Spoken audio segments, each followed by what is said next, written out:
Boa noite a todas, a todos, a todes. Boa noite, Bianca Santana. É um prazer muito grande estar aqui no nosso quinto encontro do Clube do Livro Letramento Racial, do Festival Sempre um Papo. Então, é uma programação do governo de Minas com patrocínio da CEMIG. E hoje nós vamos ler juntas, vamos ouvir a Bianca Santana, autora de Apolinária, que é o nosso livro da vez, falando da sua obra, e depois nós vamos continuar lendo, comentando, fofocando, e vai ser uma noite linda. Eu, Bianca Santana, todas as pessoas que se inscreveram e que estão chegando, que coisa boa. Eu tenho um pedido a fazer a quem já entrou e quem foi entrando, para manter o microfone desligado, por favor. Aí, quando for a hora da gente querer as perguntas, querer não, a gente quer a pergunta sempre, mas na hora das perguntas a gente vai pedindo para as pessoas abrirem os microfones, tá bom? Com aquela tradicional mãozinha levantada e tudo vai funcionando. Tudo bem? Então, vamos lá. Bianca Santana é escritora, jornalista, doutora em Ciências da Informação e mestre em Educação pela Universidade de São Paulo. Autora de Continuo Preta, A Vida de Sueli Carneiro, pela Companhia das Letras, Arruda e Guiné, Resistência Negra no Brasil Contemporâneo, pela Fósforo, Quando Me Descobri Negra, também pela Fósforo, e dos infantis, diálogos feministas, antirracistas e nada fáceis, com as crianças, Camaleão e Quem Limpa, Companhia das Letrinhas. E Apolinária, que é o nosso queridíssimo de hoje. Boa noite, Bianca Santana. Boa noite, Madu Costa. Boa noite a todo mundo que está por aqui. Que alegria estar aqui com vocês. Eda Costa, que prazer, boa noite. Ana Beatriz, João Almeida, Sheila Caetano e quem mais for chegando. Muito bom estar aqui com vocês para falar do Apolinária, que é esse livro, Madu, que eu comecei a escrever de um jeito muito desesperado até em 2016. Quase 10 anos antes da publicação. Olha, Na verdade, assim, eu até chequei recentemente. O primeiro arquivo mesmo é de dezembro de 2014. Um primeiro arquivo que eu criei chamado Polu. E ali eu fui experimentando contar histórias da minha avó, mas em terceira pessoa. E eu tinha vontade de um dia escrever um livro sobre ela em terceira pessoa. Mas eu pensava em fazer um livro de não ficção.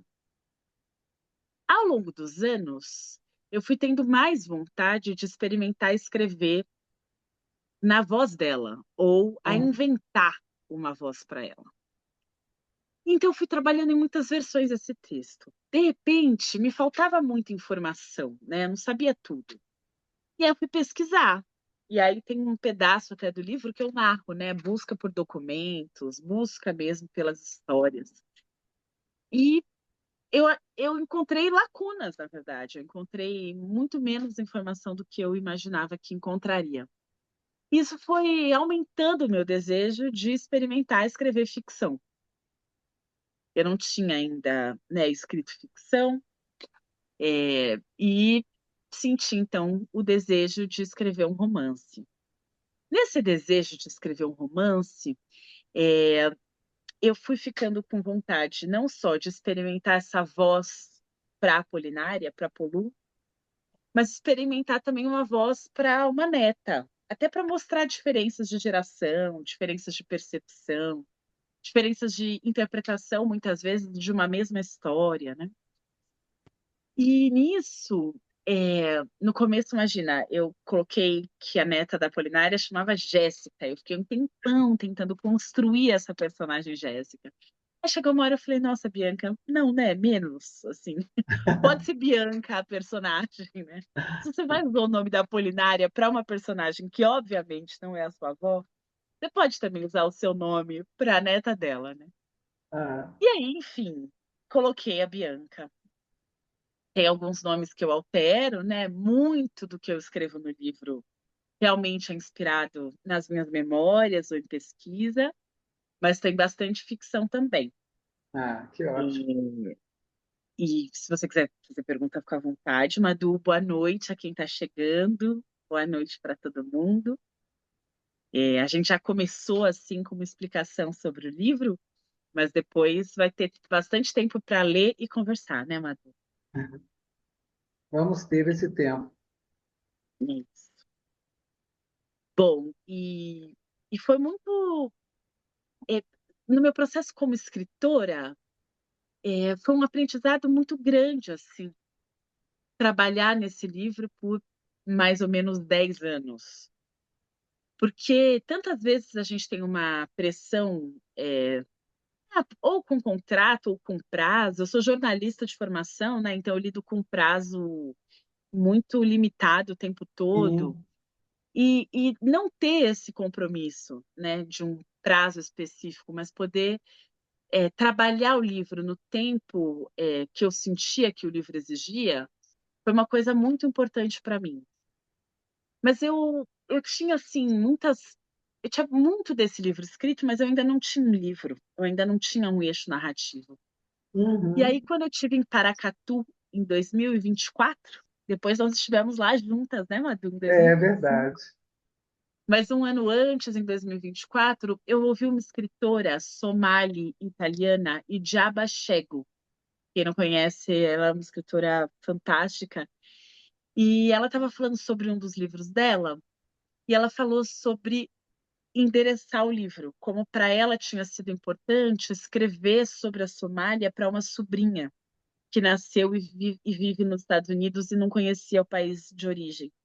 Então, para ela era muito importante escrever sobre a Somália, mas endereçando para essa sobrinha. Oh, Quando eu ouvi a Ijaba naquele festival, eu estava, né, com meu caderno fazendo anotações e eu anotei: eu preciso endereçar a Polinária, eu preciso escrever para alguém. Eu acho que só assim eu realmente vou conseguir dar uma forma para esse livro. E eu enderecei para Cecília, minha filha. Eu uhum. tenho três adolescentes hoje, né? A Cecília tem 13 anos, o Pedro 15 e o Lucas 17. Mas o meu desejo era endereçar para ela. E aí, enfim, voltei para casa, até conversei com os três, falei, olha, a mamãe está querendo escrever o livro, né? Chamava Polu, depois mudou para Apolinária, mas eu estou querendo escrever para Cecília. Aí o Lucas mais velho, não, mãe, tudo bem, a gente entende. E aí o Pedro concordou, tudo bem, a gente entende que você queira escrever para ela. E aí eu fui colocando, enfim, eu fui estruturando, né, esse romance como uma espécie de carta para Cecília, mas depois, ao final, eu tirei os marcadores e não precisava, na verdade. Que Eu precisei interessante. disso para escrever, né? E aí eu dedico o livro para Cecília. Teve uma coisa, Madu, que foi muito diferente também na escrita de Apolinária para mim, porque os livros anteriores que você mencionou, eu sempre escrevi nos intervalos, assim, nos intervalos dos trabalhos, de buscar criança, de levar criança. Eu nunca tive muito tempo contínuo de concentração, Aham. sempre tudo muito atribulado. Eu tinha, né, todas essas páginas escritas desse jeito atribulado por muito tempo, mas eu tive um tempo, cuidado para conseguir estruturar a versão final desse livro. E aí o Matheus tinha entrado aqui, não sei se ele está por aqui. Matheus Leitão, meu companheiro, uma sorte enorme. E o Matheus falou: olha, então você não tem que terminar o livro? A gente tira férias e a gente vai para um lugar onde você pode só escrever. Olha E assim, isso. como vai ser isso, né? E foi ótimo. A gente conseguiu fugir para a praia, para o litoral de São Paulo mesmo. Mas esse tempo de concentração na escrita, olhando a natureza, Foi uma novidade para mim, e uma novidade muito boa. E eu acho que tem muito de Apolinária que também tem a ver com esse respeito ao tempo e ao ritmo da própria história e o meu próprio ritmo, né? Que coisa linda. E quanto tempo que você ficou nessa imersão, Poliana? Ó, Não, deixa- esse fechamento foram deixa- 20 dias. É, 20 dias? 20 dias. 20 dias para fechar esse processo de mais ou menos 10 anos. Mas eram 20 dias só para, né, Bianca? Só para, Olha que exatamente. delícia, né? Acordar e abrir o arquivo e trabalhar nele até não aguentar mais. Muito legal isso. Para Essa é mim foi uma novidade. uma ideia assim que eu, como escritora, eu também fico sempre sonhando com essa possibilidade, aquela ideia, né, dos livros que a gente leu há mais tempo, de que o escritor ia para uma ilha deserta e ficava lá escrevendo. Eu ficava assim, ai, que inveja, meu Deus. Aí quando você fala assim, escrevi nos intervalos entre levar um menino para lá, o intervalo do trabalho aqui, que é como eu escrevo. É como escrever. Aqui, Mas eu lembro da aproveitando, Virginia Woolf, né? Um teto todo seu, né? Uma mulher para escrever precisa, né? Do dinheiro, do teto todo seu e de tempo para escrever. pois Mas é, desculpa, né? Amador, eu te cortei. Não, não, mas não é o nosso caso, né? Não é o meu caso. Então, ter tido 20 dias foi viver esse sonho, né? Do teto, do dinheiro não sei quanto, aí você estava lá por conta. Isso não tem dinheiro que pague, né, Bianca? E aí, então, você conseguiu estruturar o livro esses 10 anos viraram 20 dias para culminar e finalmente você finalizou o livro. Finalizei o livro. Eu tinha um contrato com a editora Fósforo. Quando eu publiquei a Rue de Guiné, que é uma coletânea de ensaios e artigos, a Fósforo me pediu esse livro e mais um, né? Um livro novo, que podia ser Apolinário ou podia ser outro. E eu Uhum. assinei o contrato que entregaria esse livro em 2025. Aí imagina, Ah, final de 2024 eu já estava nervosa, desesperada, que eu tinha um livro para entregar até dezembro de 2025. Com essa proposta generosa do Matheus, eu falei, bom, eu vou organizar tudo que eu puder, né, nesses 20 dias, mas talvez eu precise de mais tempo para terminar o livro. Mas foi um trabalho mais de corte, de reestruturação, do que de hum, escrita propriamente dito. Então, bacana. esses 20 dias foram suficientes. Quando eu terminei, eu falei, nossa, deixei ali o texto respirando um pouco, reli, o Matheus leu também, eu mandei para algumas amigas. Então, assim, começo de fevereiro, eu mandei o livro para a editora e foi um alívio, assim. É, pelo menos a dívida eu não tinha, né? Se o Isso livro ia aí. dar certo, se ia ser publicado, eu não sabia, mas a dívida eu não tinha. E foi, sim, muito importante. É um livro muito importante para mim, eu tenho muito carinho por ele, e eu tenho gostado muito de conversar com as pessoas sobre ele. Eu fico Uhum. feliz assim quando as pessoas que leram me falam, nossa, lendo eu lembrei demais da minha avó, né? Porque tem algo nessa história de uma mulher nordestina que migra para o Sudeste no Brasil dos anos 40, 50, que é uma história coletiva. É E é uma verdade. história coletiva que não foi ainda suficientemente contada no Brasil. É, A gente não tem tantos livros assim que tragam essa perspectiva da mulher negra migrante que foi empregada doméstica, mas que também tem um monte de contradição. é, Antes das pessoas entrarem aqui na sala, né, Madu? A gente estava falando de algumas dessas contradições. É a verdade. Apolinária, tanto a minha avó quanto a personagem inspirada nela, reproduzia racismo assim com uma facilidade, né? Ela reproduzia o discurso de quem está no poder assim como se fosse qualquer coisa. Então, É, também experimentar colocar essa voz desse jeito, que é uma voz que existe na sociedade brasileira, se é que ela não é maioria, né? uma voz negra conservadora e talvez pouco crítica ao racismo, né? Então, Aham. também tinha esse exercício na escrita. E essa voz, ela é tão realista que em algum momento eu fiquei assim, gente, a Bianca, aqui é ficção, ou será que ela está falando da avó dela mesmo, sabe? Porque era tão, falei, gente, que é tão contundente, assim, tão, eu falei, gente, vontade de ir lá puxar a orelha da avó Polu, getulista, depois criticando Lula, que nunca viu um analfabeto ser presidente, porque, na verdade, ela falava de si própria, né? Que ela não conseguia Exatamente. se ver no poder, então como que ela ia aceitar Lula? É isso. É isso. E a neta, né? A neta Bianca, que não é a autora Bianca, fazendo ciências sociais e ela dizendo de boca cheia que a neta era médica, e para ela, cientista e médica era uma coisa só. E é isso. E aí Maravilhosa. eu nunca, não dá para saber, né, se ela realmente acreditava nisso ou se Pois ela é. usava isso para tentar ser bem tratada no hospital. Não, Ela, isso. tanto a minha avó quanto a personagem, ela era cheia das táticas. Ela Aham. tinha uma sagacidade, uma inteligência.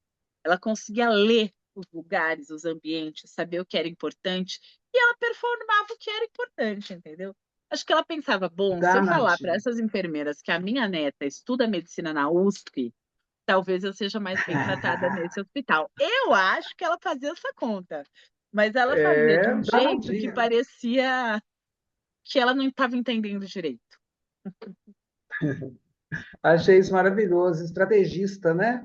Não, e a parte que Estrategista. ela vai ser internada e ela limpa o, o consultório todo com material específico que eu estava comentando lá nos Lava o bastidores, aí nos banheiro. bastidores, lava a tal o produto Cândida, né?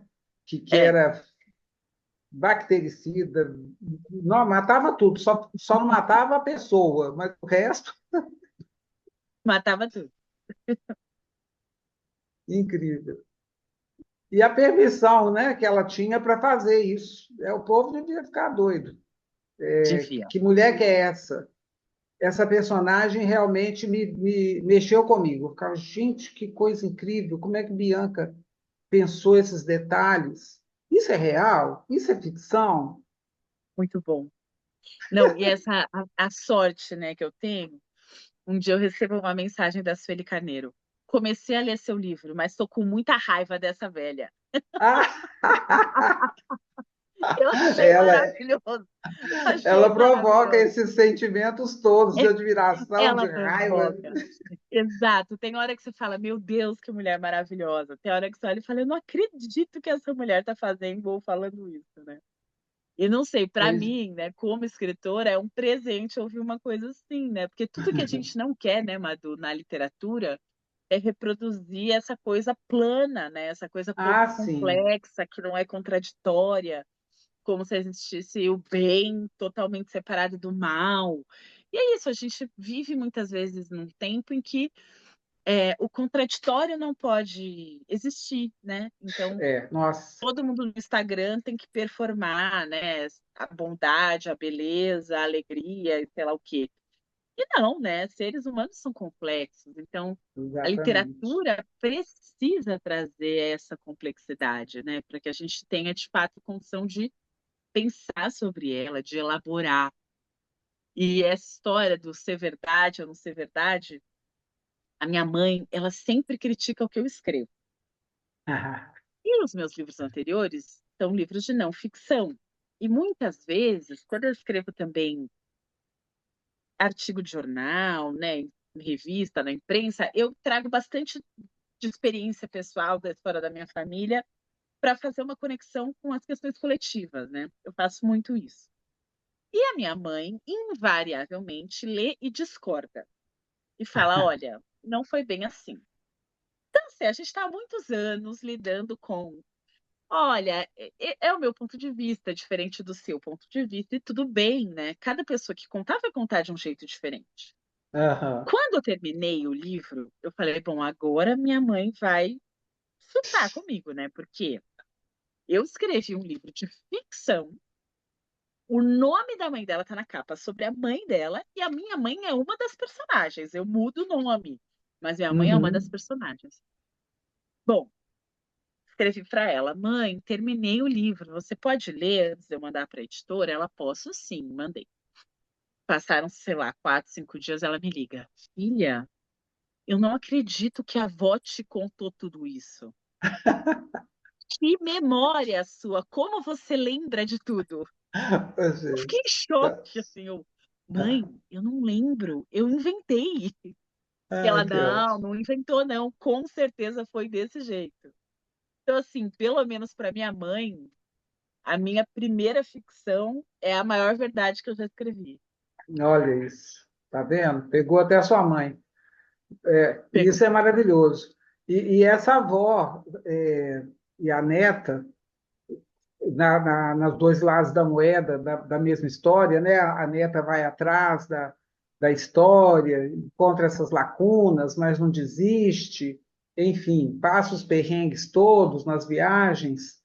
É uma herança da avó, né? Nesse sentido. A avó que sai do Nordeste vai para o Sudeste com os dois meninos e passa tudo que passou, e com dois casamentos totalmente truncados, gostava do filho, casa com o pai, e depois larga o velho para trás, e, nossa É Senhora, é muita obrigada, coisa. né, a casar É com o pai. obrigada.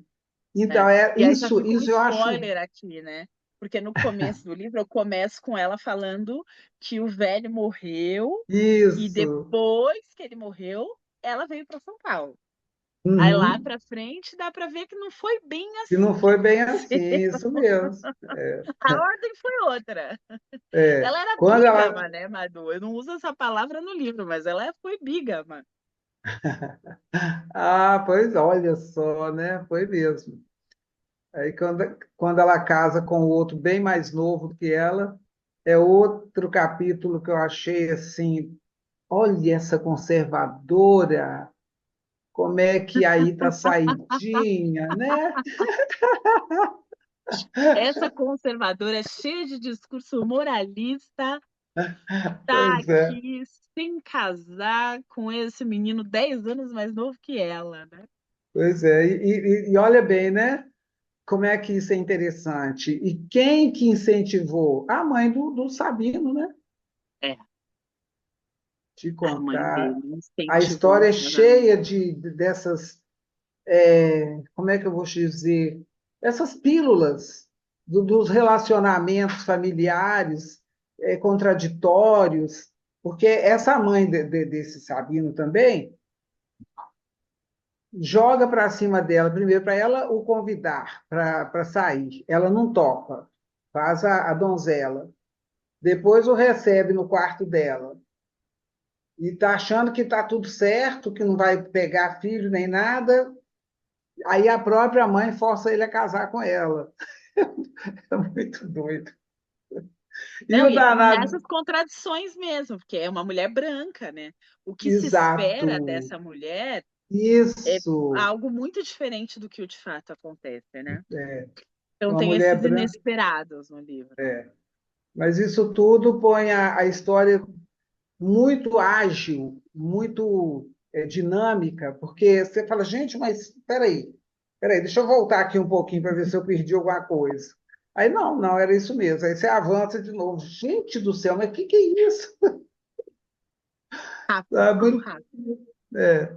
Aí tem uma marca da jornalista nessa coisa, né, da escrita, que apesar de Sim. ter demorado 10 anos para escrever, mas foram 20 dias para organizar, e tem essa rapidez na sequência, que vai de 1900 e sei lá quanto, né, assim, o tempo mesmo da história.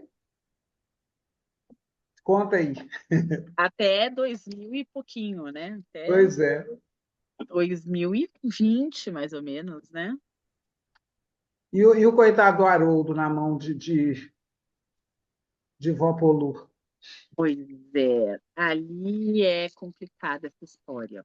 Me dá só um minutinho, Madu. Ele tá fazendo barulho, amor. A mamãe tá num clube do livro. Pode abrir pra lá. Pode ser. Desculpa, gente. Adolescente chegando em Tudo casa, bem. tocando terror.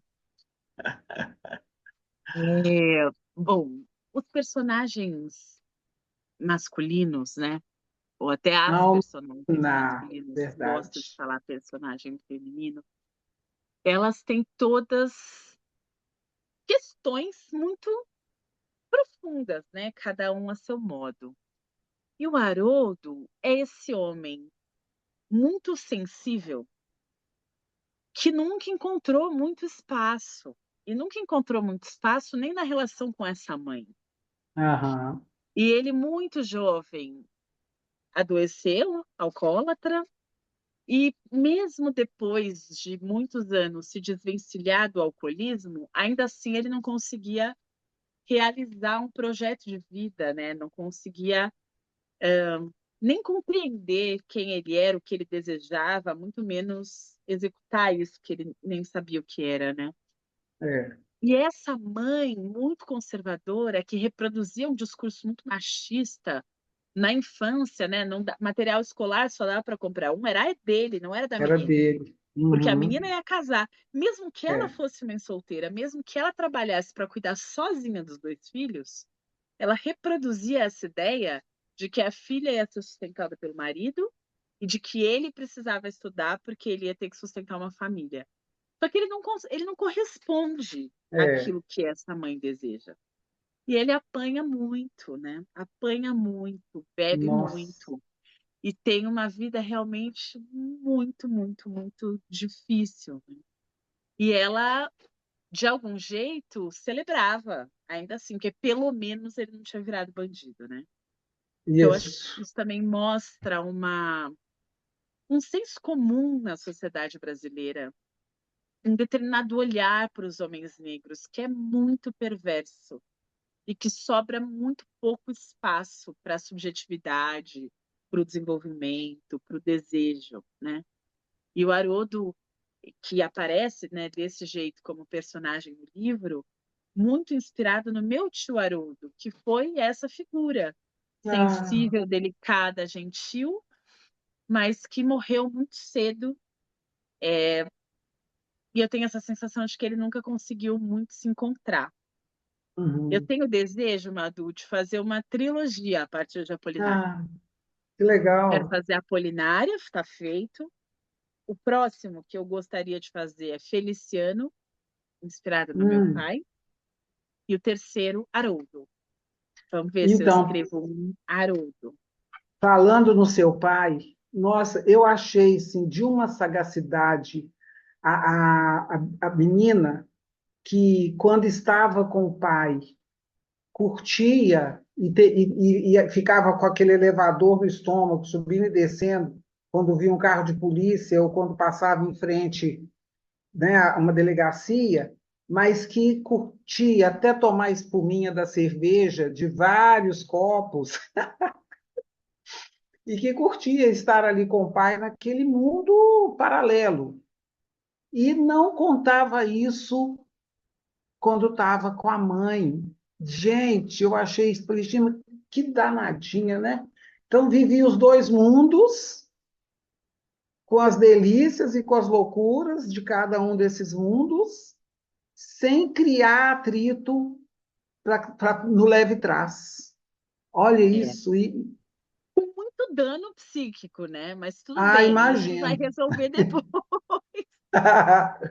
Mas, ao Muito mesmo dano tempo, com psíquico. muita esperteza, porque se você conta do lado da mãe, podia ter uma proibição para você continuar, você, no caso, né, a Sim, personagem, continuar e frequentar a casa do pai, com toda a doideira que era lá, e com toda a delícia. E exatamente. voltando no tio Haroldo, que tio Haroldo que era aquele que parou até de beber para poder acompanhar a sobrinha e que levava a sobrinha para as bibliotecas, eu achei isso de uma lindeza, sabe? E levar para o teatro. E todo mundo, eu lembro, eu só não vou saber lembrar o número dos ônibus. Aparecida do Norte. Não, ia para Aparecida do Norte, mas eu ia lembrar o número dos ônibus que eles 21, 81 chegavam. e 11:56. Ó, tá vendo? Aí, gente, olha que legal isso. E quem deu certo nessa história da vida acadêmica e de se encontrar não foi Haroldo, foi exatamente a Aparecida, né? Aparecida, é. Mas tem uma Não. coisa, Madu, que eu não sei se te incomodou, mas a primeira conversa que eu tive com uma das minhas editoras da Fósforo, a Fernanda Diamante, ela falou para mim: Bianca, adorei o livro, super legal, tá, tá, tá, tá, tá, tá, mas a Aparecida não fala. Eu acho que você precisava deixar a Aparecida falar. Eu falei para ela: não, é isso mesmo, a Aparecida não fala. Porque ela tá tão investida em dar certo Ah, pois é. que ela não tem nem possibilidade de sentir, de pensar, de interagir. Ela está sempre estudando ou trabalhando. É, é verdade. E a Rita, né, Falam que é por outra ela, né? editora da Fósforo, disse isso. Ela falou: olha, realmente, essa personagem não falar é isso.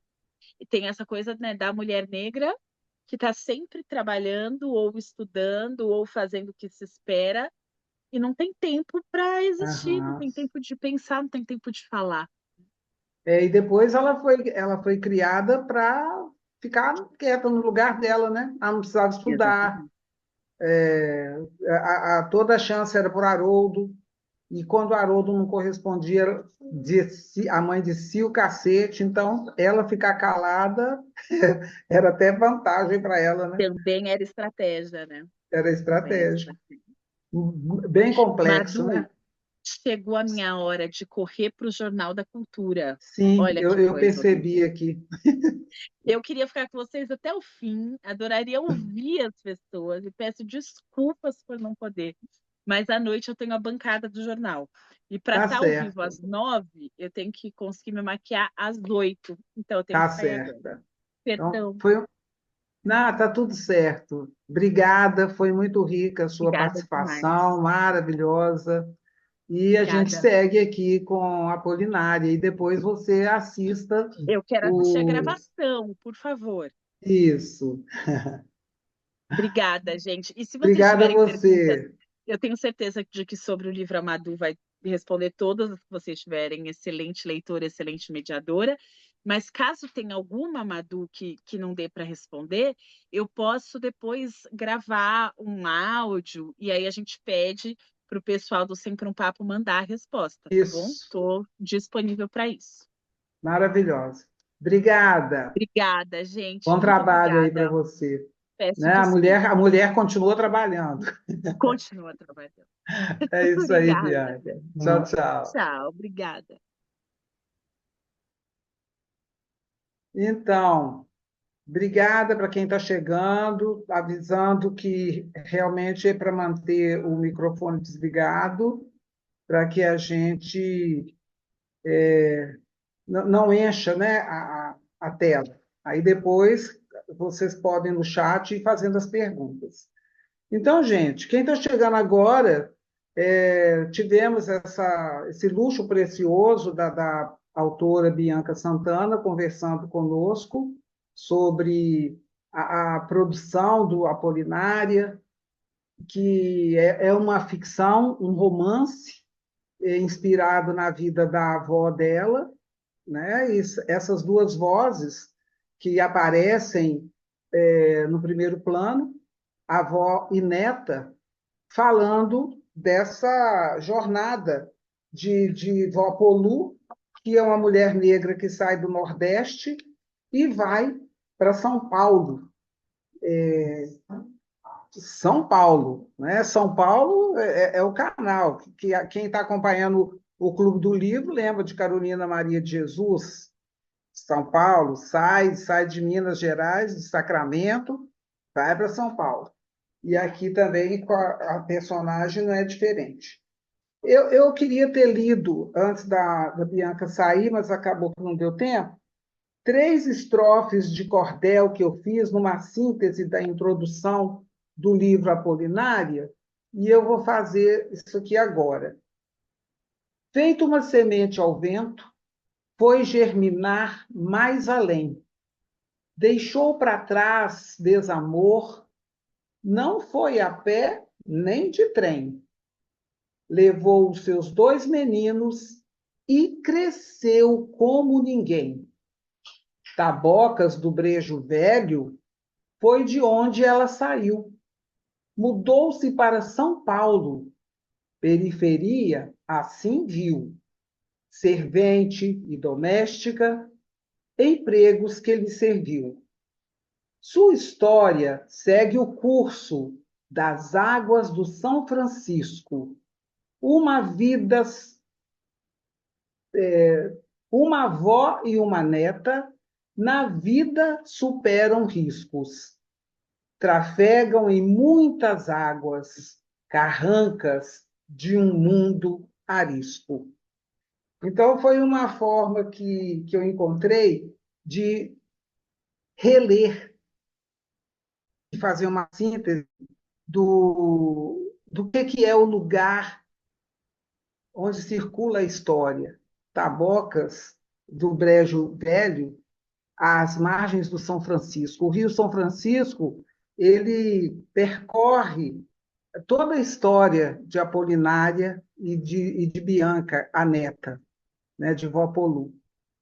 E aí, daqui para frente, eu vou ler alguns fragmentos do livro e vou deixando aqui também o espaço para quem quiser fazer alguma pergunta ou fazer alguma leitura, para a gente ir fazendo assim, para esse nosso último encontro do Clube do Livro de Letramento Racial ser mesmo um momento de leitura coletiva. Então, vamos lá.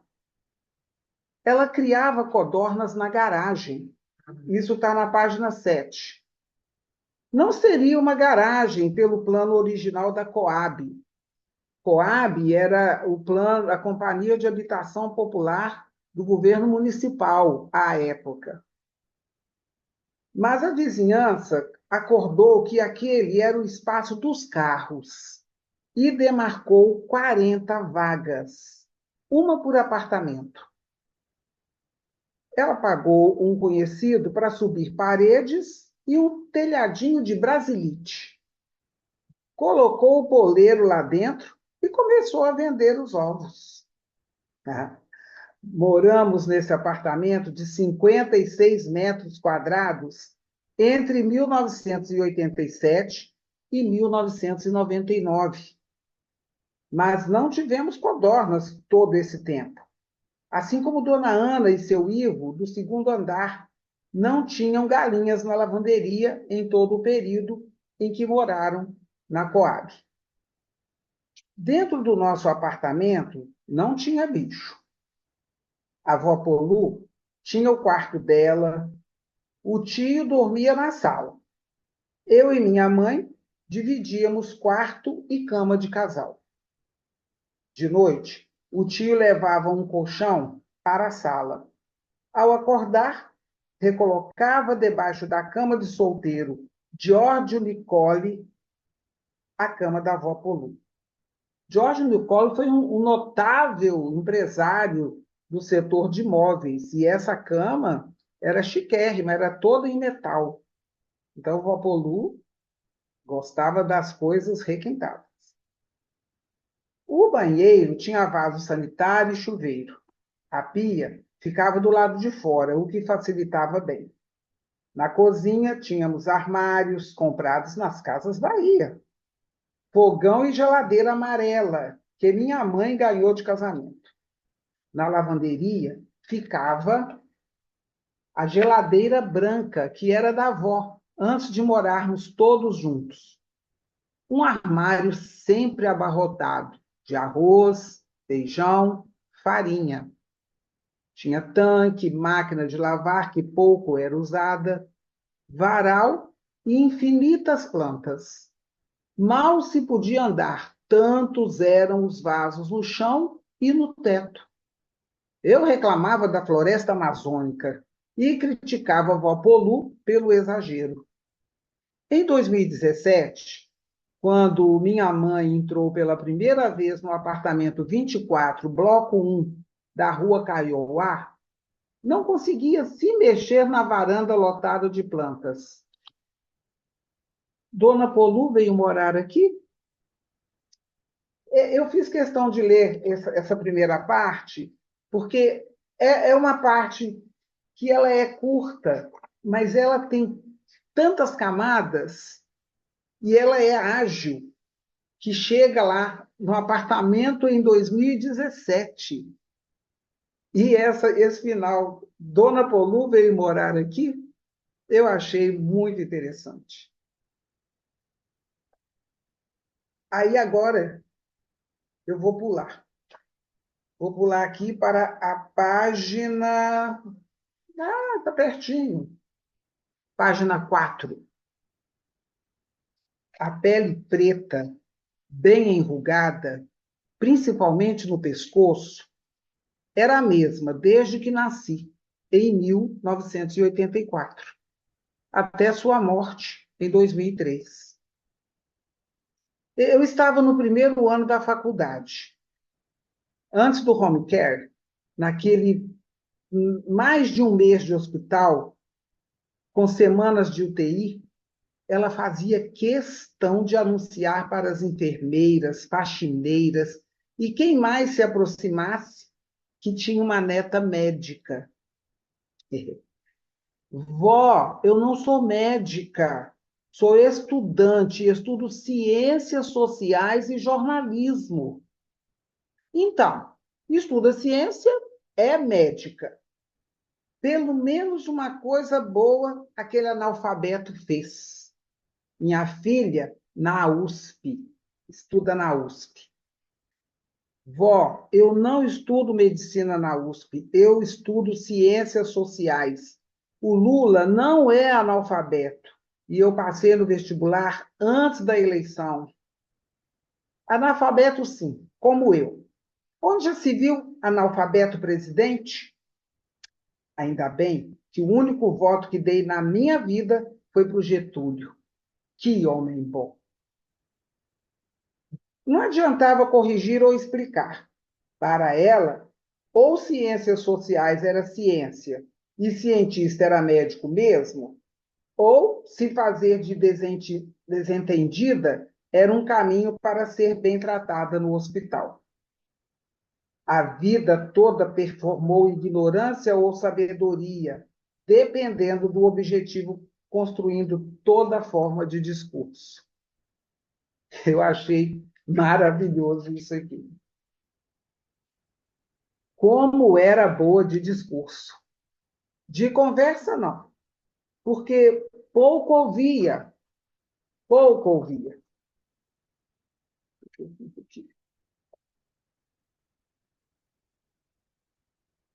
Mas, de disparar a falar sem pausa, ignorando perguntas, disparando verdades e histórias da própria vida, sempre permeada por contradições que não podiam ser contestadas.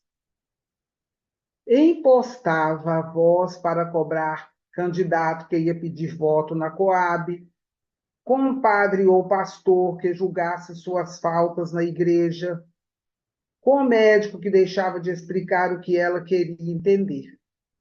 O senhor pensa que eu sou besta? Só porque eu não tenho estudo? Ter sido educada por ela, enquanto minha mãe passava 4 horas por dia no transporte público e outras 9 no telefone de uma multinacional, vendendo prego e parafuso, me forjou. Conto de fadas? Aviãozinho para comer? Coisa de novela e motivo de piada. Criança nunca foi tão importante. É só dar feijão e esperar crescer. Gente, eu acho incrível. Alguém gostaria de ler? Alguma pergunta? Não? Ah, Vamos aqui, ó. Temos uma leitora. Pode abrir sua câmera.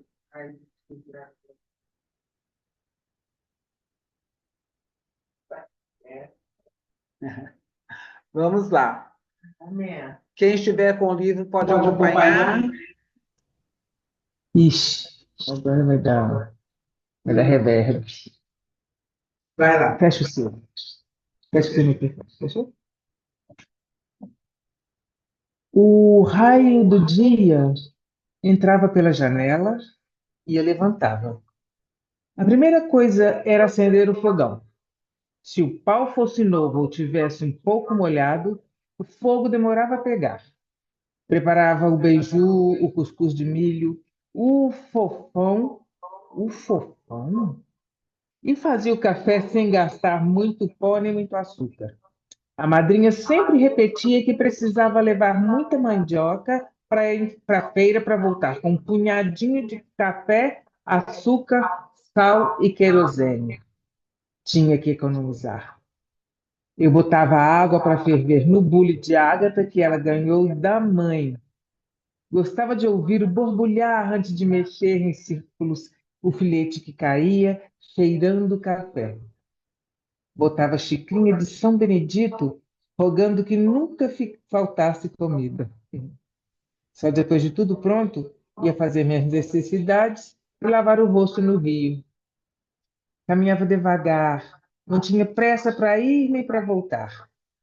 Começava a limpar o chão, pregar uma roupa furada, recolher os panos para lavar. Se tinha criança, levava comigo para o rio. Se não, ficava mais livre para conversar e cantar. Eu esfregava bem as roupas e botava para quarar. O povo dizia que minha mãe também deixava a roupa assim.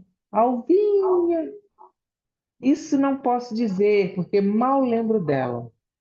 Tinha por nome Honorata, ou Honorata, ou Honorata era o nome de meu pai, que meu pai deu quando foi caçada no mato. Honorata caçada no mato. Era índia, indígena, né? Tinha um cabelão liso, comprido, diferente desse meu Pshine. Não tenho muita lembrança dela. Dizem que morreu na minha idade de 5 anos. Meu pai me deu para a madrinha criar quando caiu no mundo. Antes, assim, na madrinha eu tinha comida, ensinamento dos mais velhos e um canto para dormir atrás da porta, na esteira de palha. E você soube Bianca? Não sei. Hã? O Bicolu. Hum, continuo, mais um pouquinho. A vizinha só ia cenando com a cabeça. Conhecia por lua tempo, o bastante para saber que não era para interromper. Mas os olhos da amiga, que também veio do Nordeste para a periferia de São Paulo, nos idos de 1950, brilhavam com o rumo da história. Um outro sorriso aparecia, mostrando que ela gostava de ouvir e se identificava com aqueles detalhes. Do prédio todo, com 40 apartamentos, 20 em cada bloco, eu era a única criança que não frequentava a escola pública. Um status que pesava desde que a professora da EMEI chamou meus pais e recomendou que se esforçassem para pagar uma escola melhor para mim. Nas palavras repetidas pela minha mãe, não dava para puxar. Muitas crianças nem tinham o que comer em casa, não conseguiram acompanhar. Foi então que meu pai me levou para conhecer duas escolas. A primeira, de freiras, pareceu sombria e sisuda.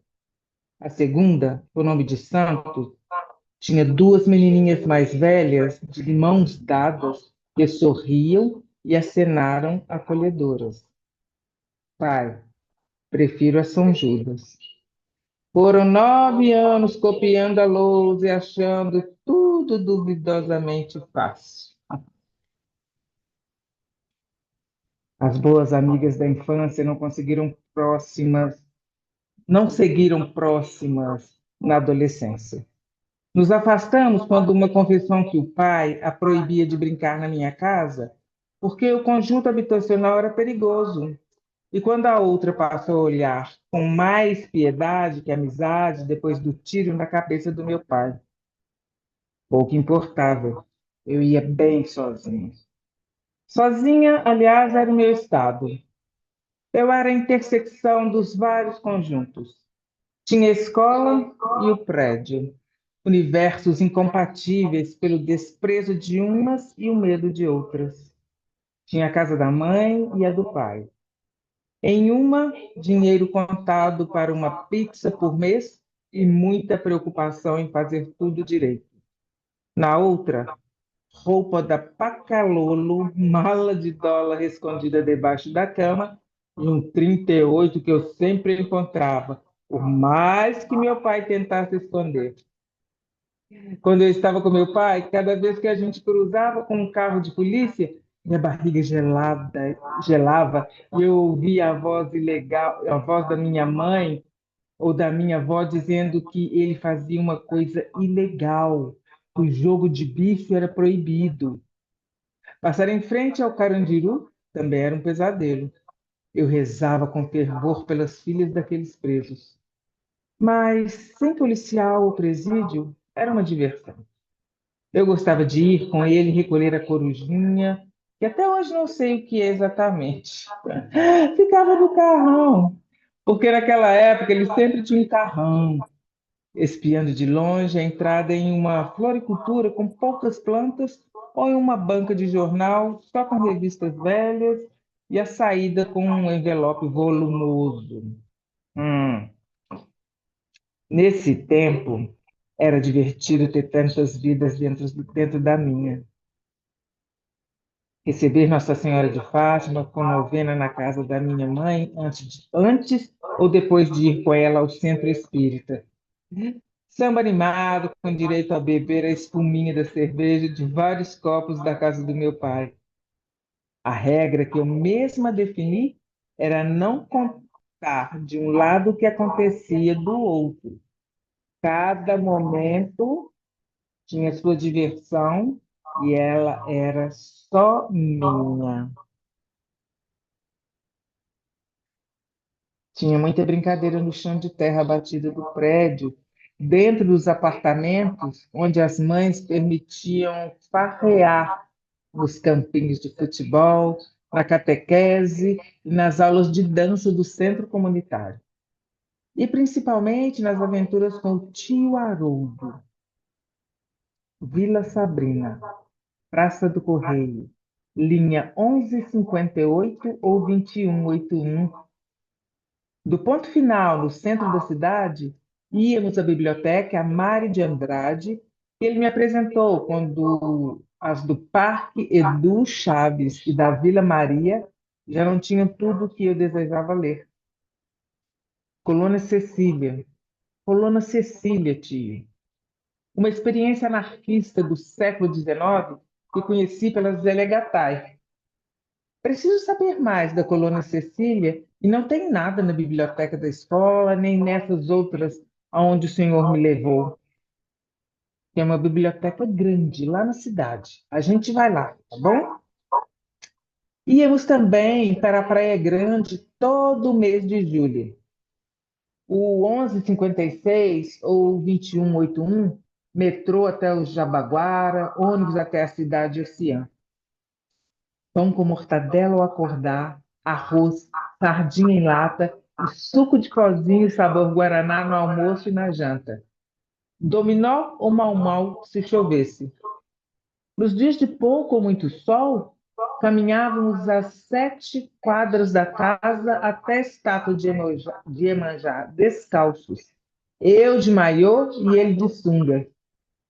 A gente não levava nada para a praia, nem toalha, nem chinelo, muito menos dinheiro, para entrar no mar sem preocupação de sermos roubados. Pedimos licença, odoiá, e passávamos horas conversando e brincando na água. Também em julho, íamos os quatro a Aparecida do Norte. O 1156 ou 2181 até a rodoviária do Tietê, quando ainda estava escuro. A Igreja Velha, Igreja Nova, Sala dos Milagres, lembrancinhas para as vizinhas. Pausa para o pão com patê de sardinha que minha mãe preparava antes de sair de casa e o guaraná de cada um. Os trajetos eram de risada e histórias. Que delícia! É muito bom ouvir uma outra voz. É super estimulante. Quem quiser se candidatar a ler algum trecho que tenha chamado mais atenção, porque eu vou saltar, eu não vou ler a sequência do livro, até porque o tempo não dá. Tem algumas partes que eu marquei que me chamaram mais atenção. Algumas dessas que foram lidas aqui, eu e Bianca comentamos no primeiro tempo, não é? E aí eu marquei aqui, vamos ver o que eu marquei. Essa parte aqui eu achei muito interessante. Pulamos lá para um voo até 1951. Conheci Sabino. Ele chegou com a mãe e 3 irmãs para morar na pensão da Dona Diva. A mãe dele, Dona Judite, era uma loira de olhos azuis, mas azuis. Que bonita! Muito educada. Eles diziam que ela era de uma família rica de Pernambuco, mas que largou tudo para fugir com o pai dele, um preto pobre. Bonita e burra, Dona Judite. Foram para o interior de Alagoas, também na beira do São Francisco. E quando o pai morreu, vieram para São Paulo. Nenhuma das filhas puxou o olho dela, nem sabiam, mas todos os 4 saíram morenos, mais para brancos. A mais nova, surda-muda, era branca que ninguém dizia ter sangue negro. Quem puxou conversa comigo foi Carmen, a filha mais velha. A outra, Lúcia, era mais calada. E a pobre da Soraya até tentava falar, mas não conseguia. Sabino era sempre calado, observador, mas muito educado. Todos os 4 liam e escreviam bem.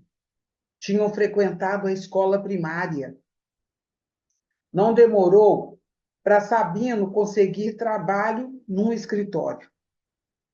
Levei Carmen na Santa Marina e ela conseguiu emprego como operária. A velha não sabia como me agradecer pelo emprego bom que eu tinha arrumado para a filha. Tinha isso, mas tinha também uma coisa estranha de ela simpatizar comigo. Nem sei a razão. E foi ela quem deu a ideia um dia. Domingo, você vai naquele Jardim da Luz? Vai, Polu. Leva Sabino com você. Ele não conhece nada em São Paulo e ainda é tímido para fazer amizade. Eu? Convidar Sabino? Era e não sou mulher para isso. Ele até podia ser um homem bonito, mas eu não estava interessada em homem nenhum. Ainda mais eu convidando para passear. Face besta. Desconversei e comecei a ficar menos tempo na sala e na copa da pensão para criar menos conversa. Mas, umas semanas depois, o Sabino, sem mais nem menos, levou uma flor e uma bala para mim. Tomei um susto. O danado me pediu em namoro. Que ousadia! Sem nunca ter conversado comigo, aquele menino. recém-completado 20 anos, me pedirem namoro. Eu fiz foi rir. E ele avançou e me lascou um beijo. Que abusado! Ralhei com ele e fui para o meu quarto. Mas achava graça quando lembrava do menino. Numa noite, na madrugada mesmo, ouço uma batidinha na porta do meu quarto. O coração chegou a saltar. Pensei que era Dona Diva precisando de alguma coisa. Era Sabino. Deixei ele entrar para ninguém me ver de madrugada com o homem no corredor. O cabra apagou a luz e foi logo me beijando, passando a mão no meu corpo de um jeito afoito que fazia graça. Fiquei animada, não posso dizer que não. E daí a pouco estava pegando fogo com aquele rapaz de braço forte. Moça, eu já não era mesmo. Que mal tinha me divertir. Dona Polu. E assim, 2, 3 vezes na semana, eu recebia Sabino no meu quarto e expulsava ele da cama antes de derramar qualquer líquido em mim. Eu não era doida de pegar barriga de moleque. E quanto menos ele ficasse, menos iam desconfiar. A vida seguiu assim por quase 2 anos, com as visitas que aumentavam em algumas épocas, diminuíam em outras, mas que nunca eram motivo para reclamação. Até que, em setembro de 1952, minha regra não desceu. Eu senti meu peito inchado, dolorido, um enjoo de manhã. Tinha criança no meu bucho. Mas como, meu Deus, eu pensava, ele nunca derramou uma gota de nada dentro de mim? Nunca, não, tudo bem, uma vez ou outra. Mas fazia tanto tempo, como eu podia ter engravidado? O desespero que eu senti passou quando lembrei que tinha dinheiro guardado, um emprego e mais de 30 anos, apesar de o documento dizer que eu tinha menos. Já estava ficando velha. E se não tivesse outro filho naquela oportunidade, talvez não tivessem outra. Ah, quando pensava que a criança podia ter o olho da avó, meu coração pulava de alegria.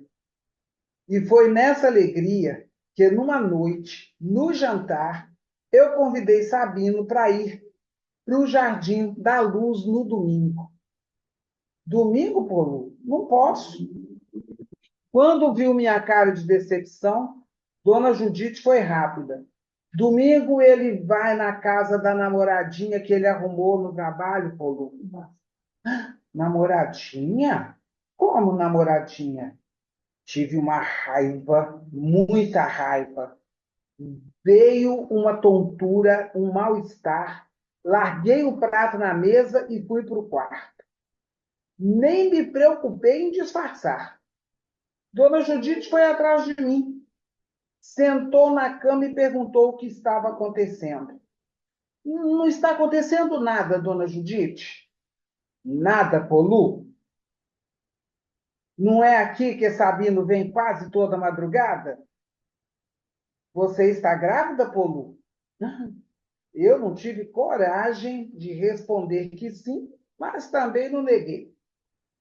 Dona Judite disse que o filho dela era um menino, mas que eu era mulher feita. Como tinha deixado isso acontecer? E quando eu estava preparada para ouvir berro, xingamento e injúria, ela segurou minha mão e disse que o filho dela casaria comigo, por bem ou por mal. Que mulher que é essa, hein, Dona Judite? Casar! Minha cabeça zoava tanto que eu não conseguia mais conversar. Eu não queria casar. Eu era casada. Bom, no papel eu não era, mas na verdade eu era. Mas difícil cuidar sozinha da criança sem dar satisfação a ninguém. Eu podia inventar uma história no trabalho, ou inventar uma história depois de mudar de trabalho, mas casar com Sabino não me parecia uma boa coisa. É o certo, Polu. O certo é casar. E Sabino vai ter que casar com você. Cama de baleia. Quando a água de Sobradinho tomou o sertão, foi o título do livro-reportagem que apresentamos ao final de 2006 para a conclusão do curso de jornalismo. No início do ano, outras duas amigas se juntaram ao projeto. Uma delas, fotógrafa. Filmamos as entrevistas daquele ano em mini DV. E publicamos um livro colorido em papel couché, fosco, com nossos textos e imagens. Voltamos juntas outras duas vezes para o Rio São Francisco, de ônibus. Uma delas em uma viagem com duração de 40 horas entre São Paulo e Juazeiro, na Bahia. Os custos de alimentação eram sempre baixos e os de hospedagem, nulos. Pegamos carona em barcos, caminhões, carros e até ambulância. Éramos seguidas pelas crianças quando chegávamos, as quatro com mochilões nas costas. Vendemos rifa de cachaça para pagar os custos das fitas e da impressão de exemplares do livro. Lígia Maria Sigor, uma das maiores antropólogas do país, que viajou do Rio de Janeiro a São Paulo para a nossa banca de avaliação, nos disse que não sabíamos se éramos boas jornalistas, mas certamente éramos excelentes etnógrafas. Tínhamos o plano de fazer uma nova viagem em 2008 para levar os livros às cidades que visitamos e mostrar as imagens para quem entrevistamos. Também pensamos em reeditar o livro e tentar publicar por uma editora. Mas em janeiro de 2008, engravidei do meu primeiro filho e tirei a atenção do velho Chico. Naquele mesmo ano, o então namorado de uma amiga fez uma viagem por todo São Francisco e levou uma cópia do livro. Reencontrou alguns dos entrevistados e contou da mudança na minha vida.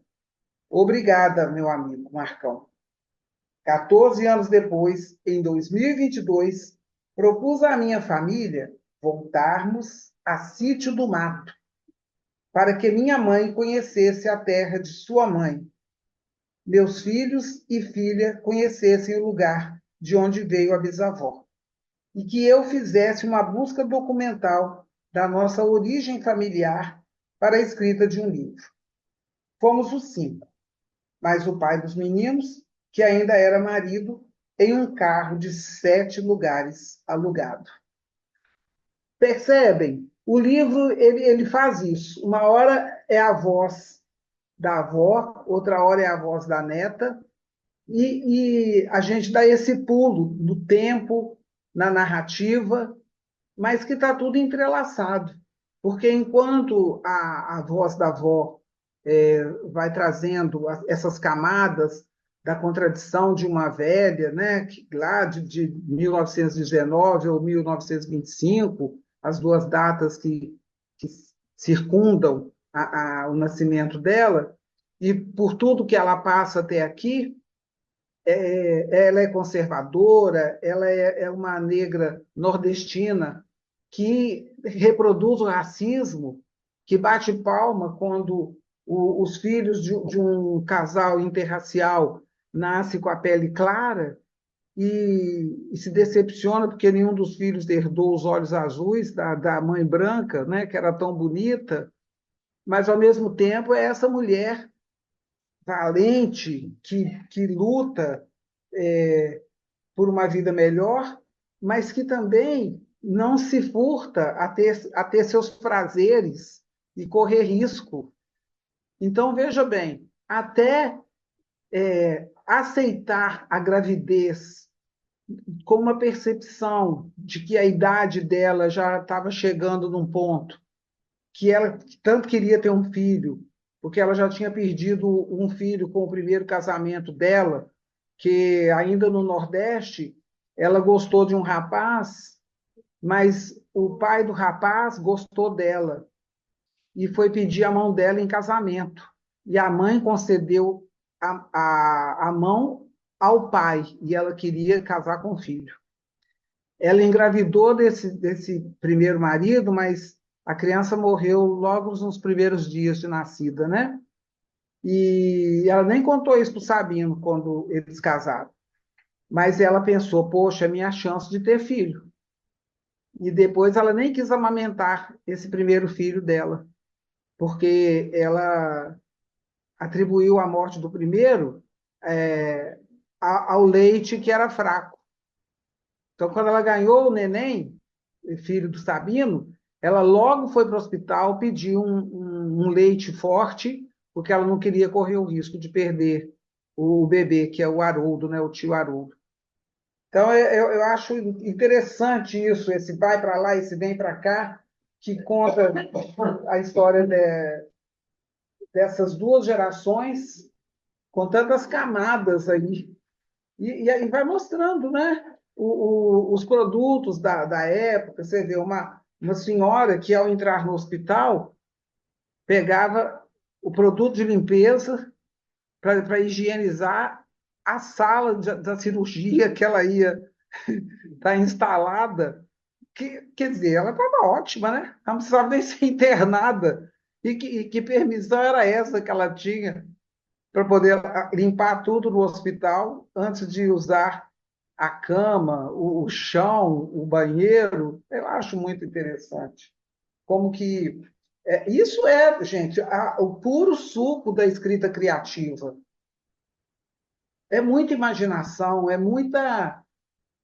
muito detalhe, são muitas camadas desses personagens.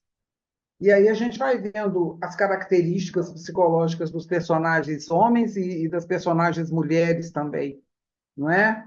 Esse Tiaroldo que era tão sensível, que apanhou tanto da mãe na infância, que a mãe privilegiava em oferecer os materiais escolares em detrimento da irmã, que não precisava estudar, porque ia crescer, ia casar e ser sustentada por um marido, e Haroldo, coitado, ia mal na escola, a mãe era chamada, ele apanhava, mas ele apanhava, o menino que apanhava, e ela tirava sangue dele, de tanto que ela batia. E ele acabou virando alcoólatra.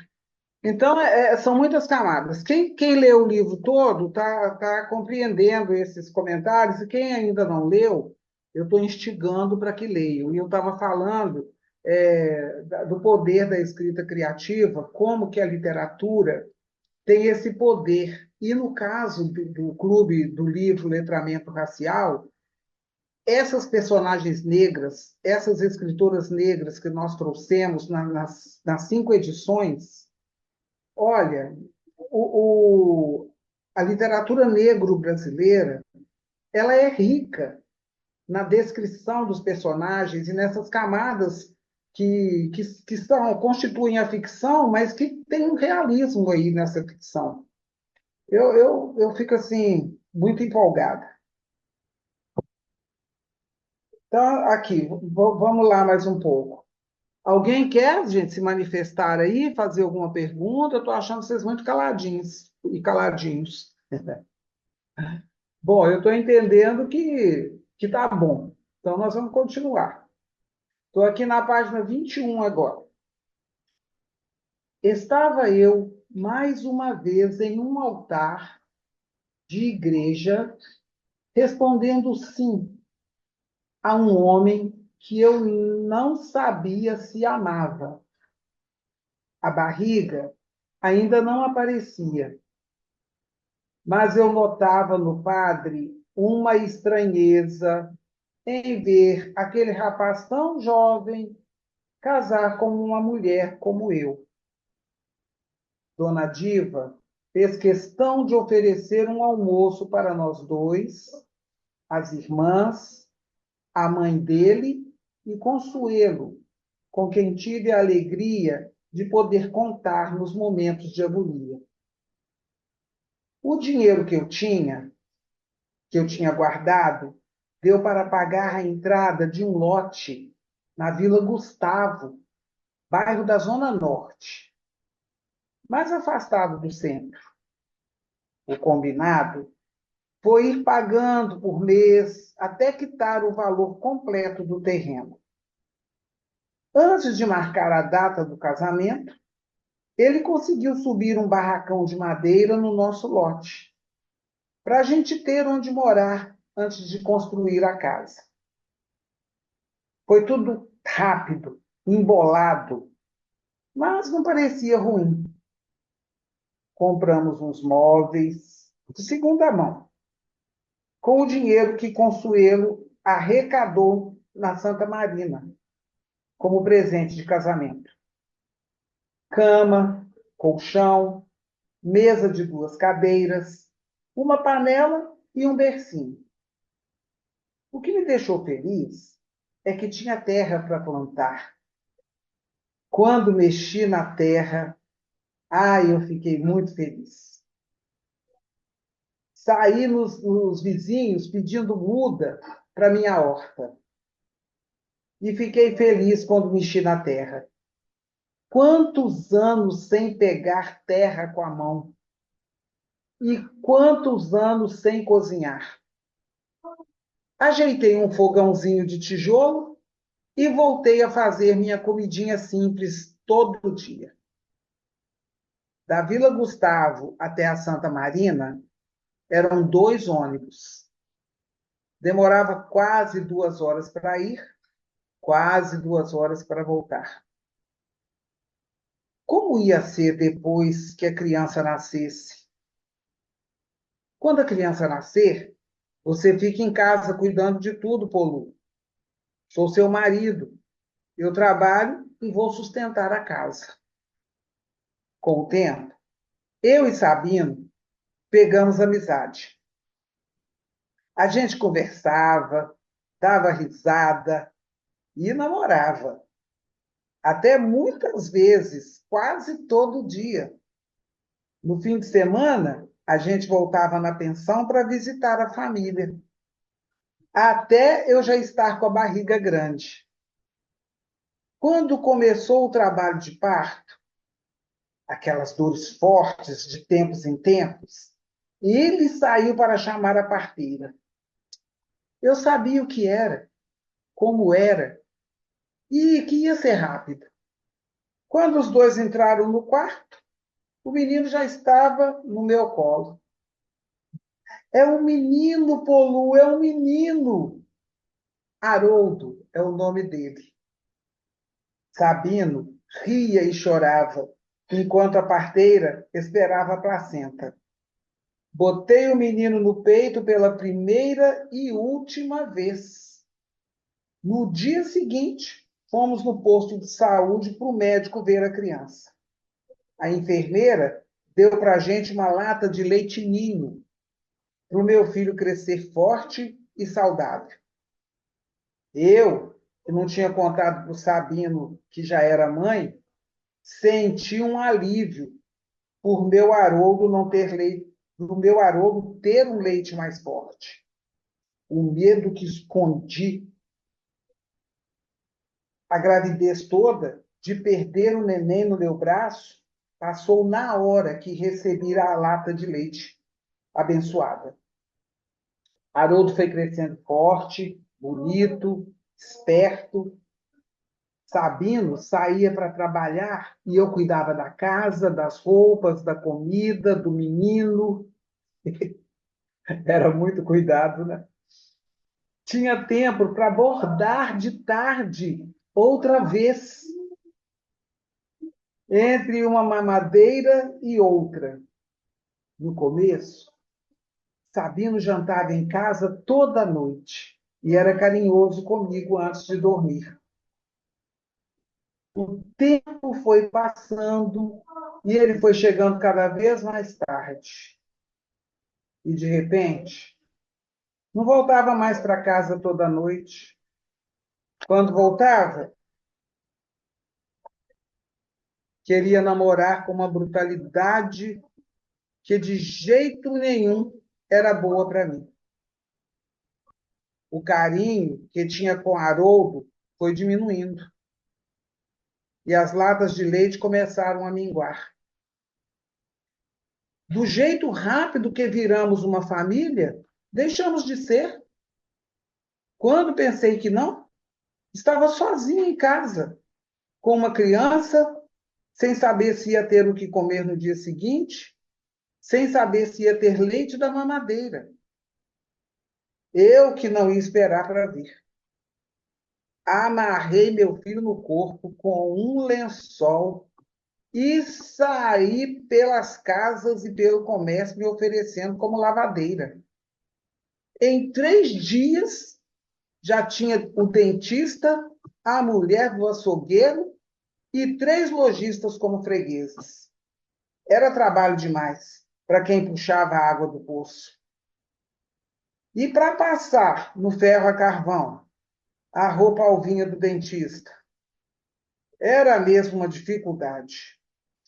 Mas quando a roupa voltava limpíssima e bem passada, a freguesia me pagava feliz. E leite forte para o meu filho nunca faltou. Sabino vinha quando queria. Quando Haroldo tinha pouco mais de 1 ano, peguei barriga outra vez. Sabino trouxe uma garrafada para eu tomar, porque não era hora de ter outra criança. Eu tomei no primeiro dia, mas deixei de tomar. Se era para eu ter outro filho, que tivesse. Quem sabe a criança trazia aquele homem de volta para casa. Com a barriga crescendo, era mais difícil lavar aquele tanto de roupa. Mas Sabino não trazia mais nada para casa. Só o terreno ele continuava pagando. Ficou zangado quando percebeu que eu não tomei o remédio. Gritou tanto que chegou a levantar a mão para mim. E de uma noite quente nasceu minha filha, Aparecida.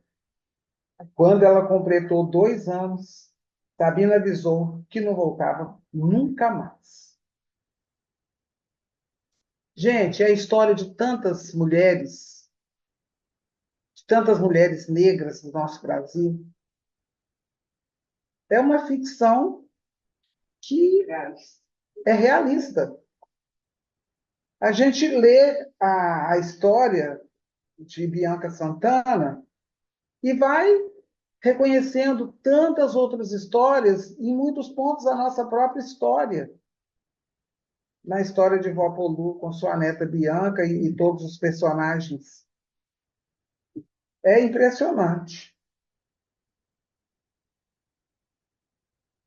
Ai, ai. Vamos lá, vou avançar aqui mais um pouco. Essa parte aqui também, eu marquei ela aqui, que eu acho ela muito forte.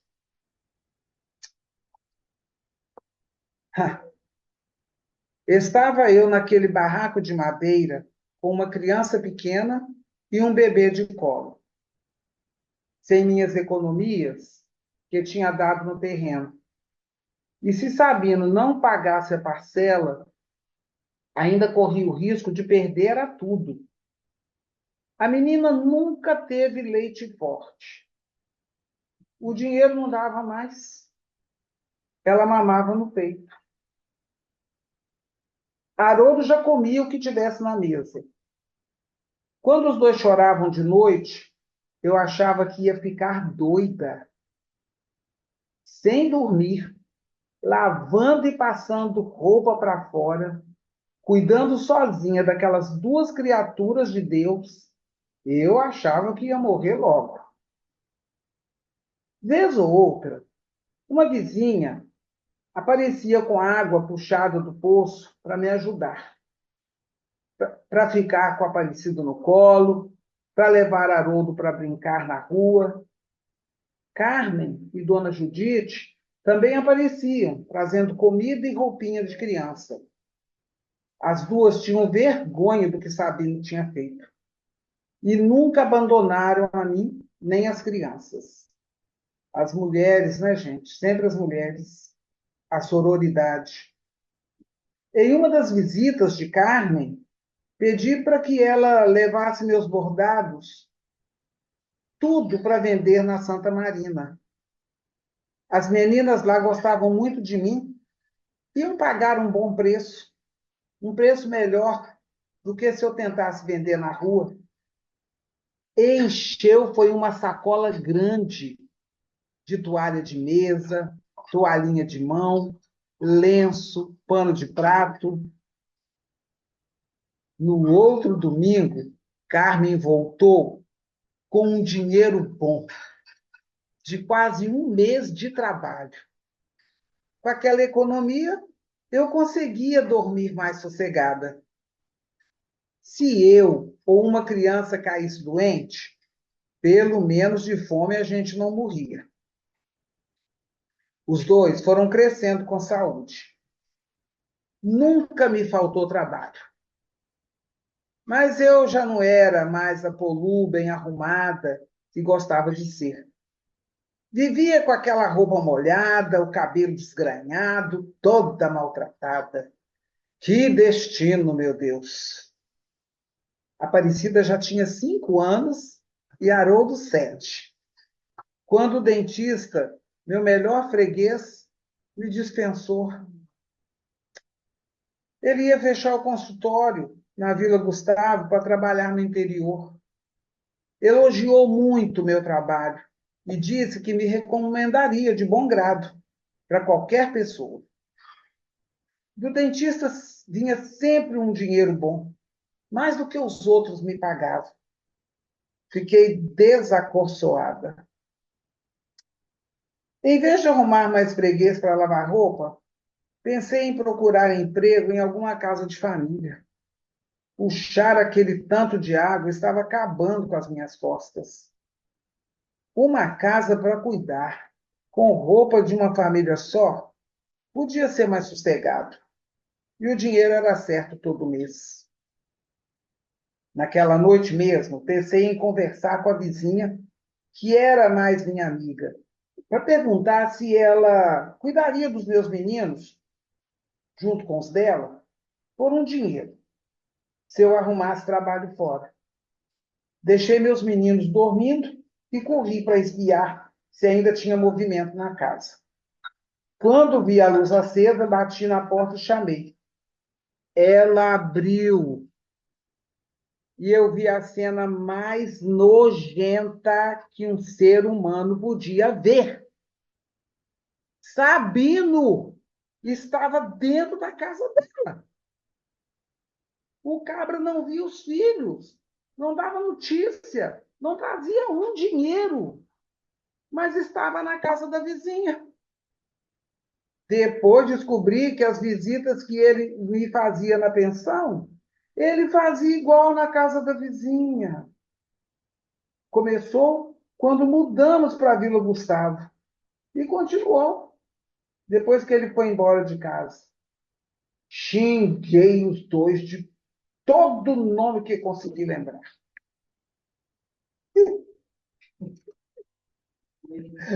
Que... Oh, meu Deus! Ai, ai, ai. Nesse tempo, comecei a beber. Era muito desgosto e muito cansaço. Eu comprava as garrafas de pinga e deixava debaixo da piazinha da cozinha. No começo, bebia um traguinho. Depois, não conseguia mais controlar. Ficava bêbada quase o dia todo.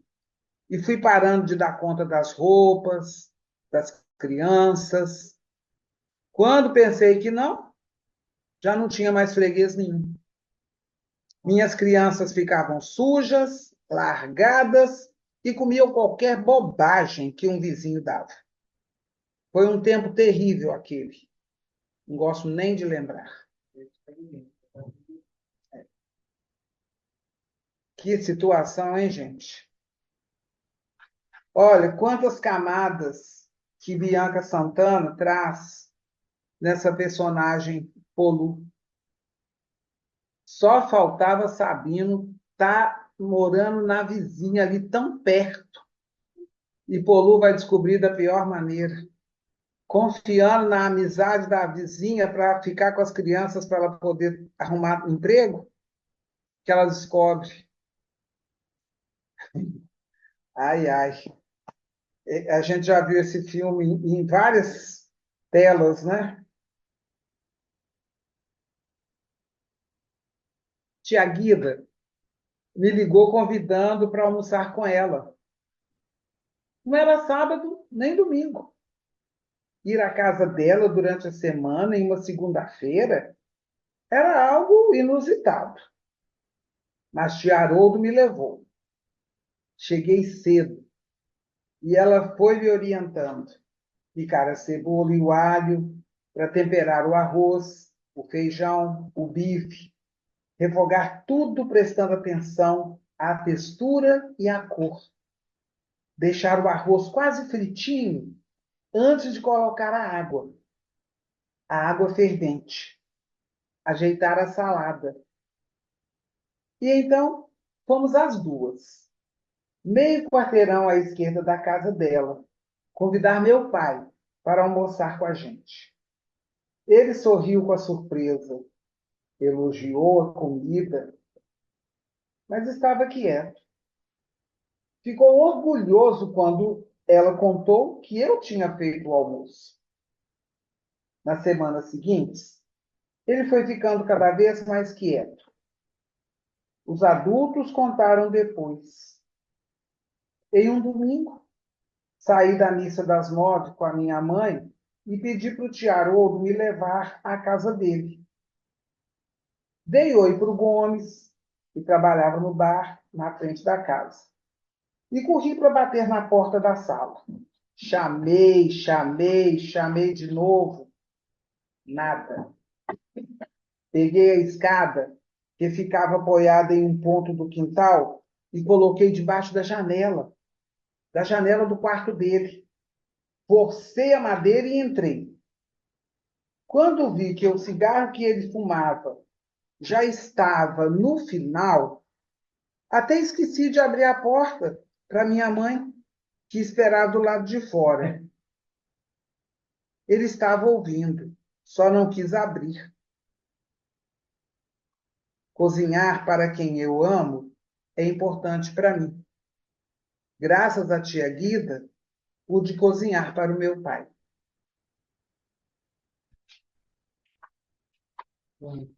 Não é?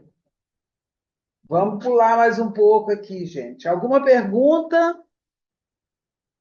Tá todo mundo acordado aí?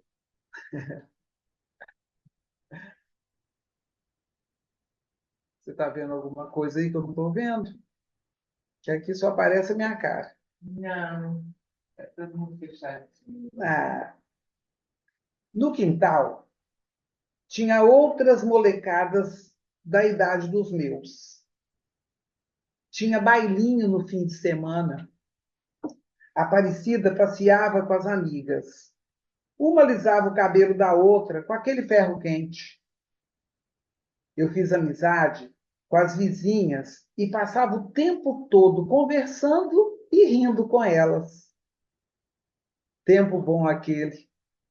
Os filhos crescidos, debaixo de um teto que eu podia pagar, trabalhando numa boa casa de família. Sentia por não ter minha casa, mas só de não ter a molação de homem já era uma grande coisa. Com 16 anos, Haroldo arrumou emprego no Bradesco, como contínuo. Foi o seu Tanaka mesmo que arrumou para ele.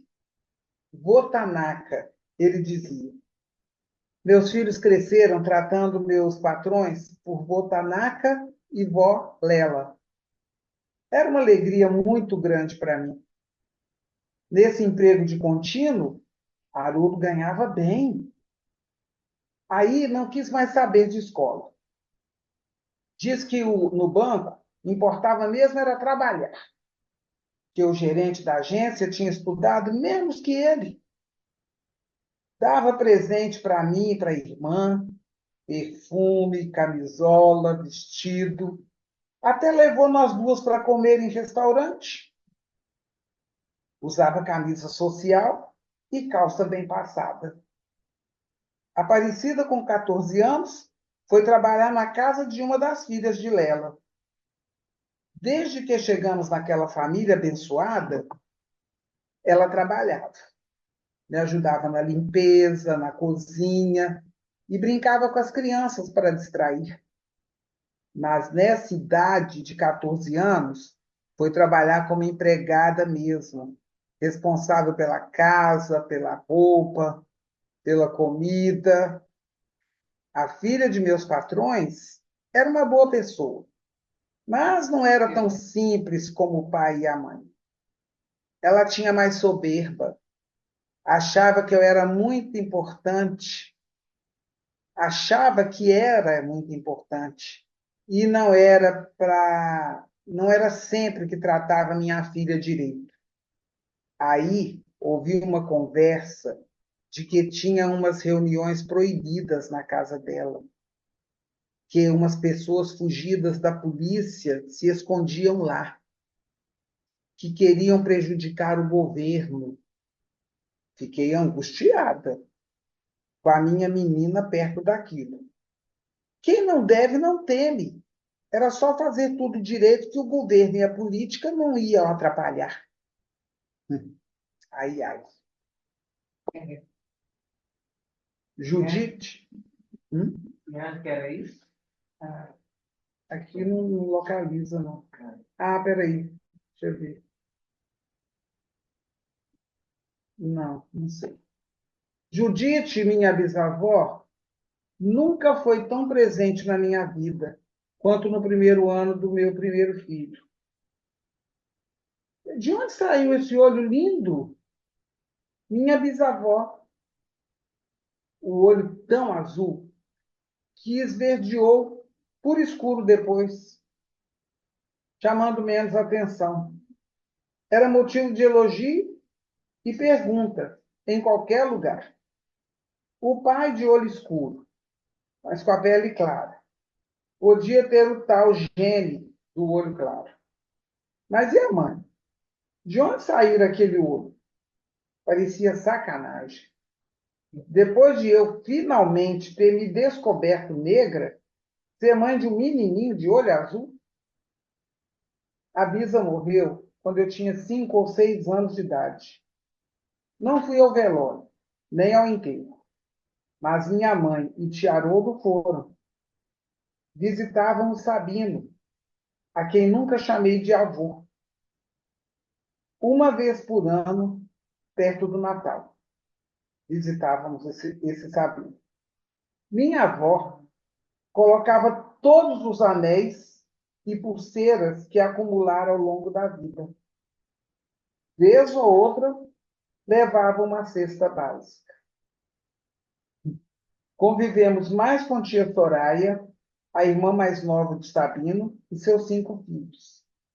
Os 4 primeiros, do marido italiano, herdeiros dos olhos claros do pai e da avó.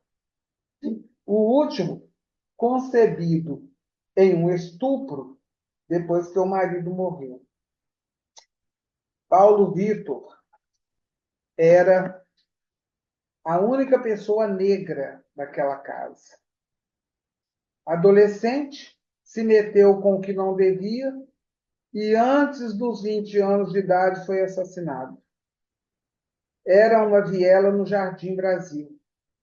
No velório, o irmão mais velho, PM, lamentava os caminhos percorridos pelo mais novo.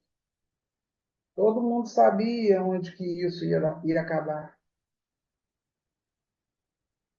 A gente conhece essa história. O genocídio da juventude negra no Brasil. E é triste essa última frase.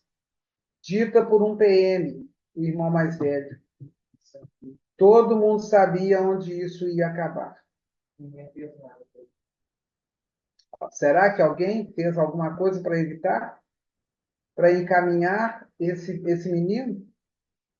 Triste, né? É ficção, né, gente? É clube do livro, letramento racial. Como que a gente pode, a partir da leitura, a partir da literatura negro-brasileira, se armar para mudar a história dos nossos, a nossa própria história? Eu fico sempre muito encantada. Eu tenho lido cada vez mais autoras negras, brasileiras e estrangeiras, né? E esse universo, ainda muito pesado, mas de muita resiliência, de muita superação, é, me estimula a ler cada vez mais e a buscar cada vez mais o lugar que cada uma e cada um de nós merece estar, que é o nosso direito. Somos seres humanos, independente de etnia, de religião, do que for, mas sabemos do racismo à brasileira. E esse racismo nas costas dos jovens negros e das mulheres é de uma violência. E aí eu não posso deixar de lembrar o julgamento que aconteceu ontem dos mandantes da morte de Marielle, e aí a gente se sentir com a alma lavada por eles terem sido sentenciados em mais de 70 anos de prisão. Mas isso não basta. Tem quantos anos que esse crime aconteceu? Até para julgar é lento. Tudo para a gente é mais demorado, é mais custoso. Então é preciso que a gente se fortaleça. E na guerra, nessa guerra do racismo, a literatura é uma arma certeira. Eu espero e já agradeço a oportunidade que eu tive.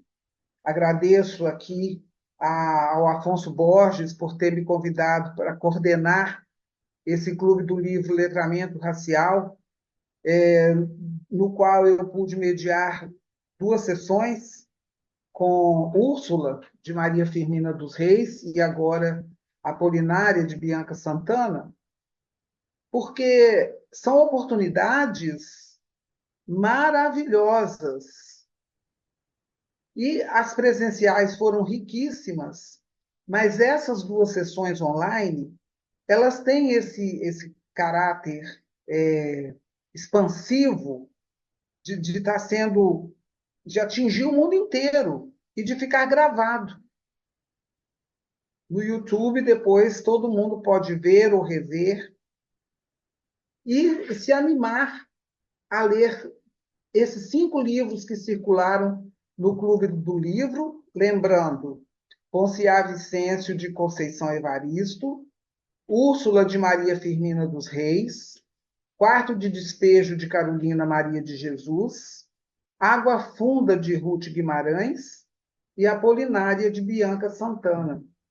5 autoras negras nessa cronologia de 1859 a 2005, com tantas características comuns e com tanta diversidade de narrativa, de estilo, de vozes, mas sempre com esse intuito de mostrar a universalidade da literatura negro-brasileira, com seus cânones próprios, que é uma literatura riquíssima, belíssima, que podemos dizer que é autoficção, é escrita de si, é memória, é ancestralidade, é memória coletiva, é riqueza.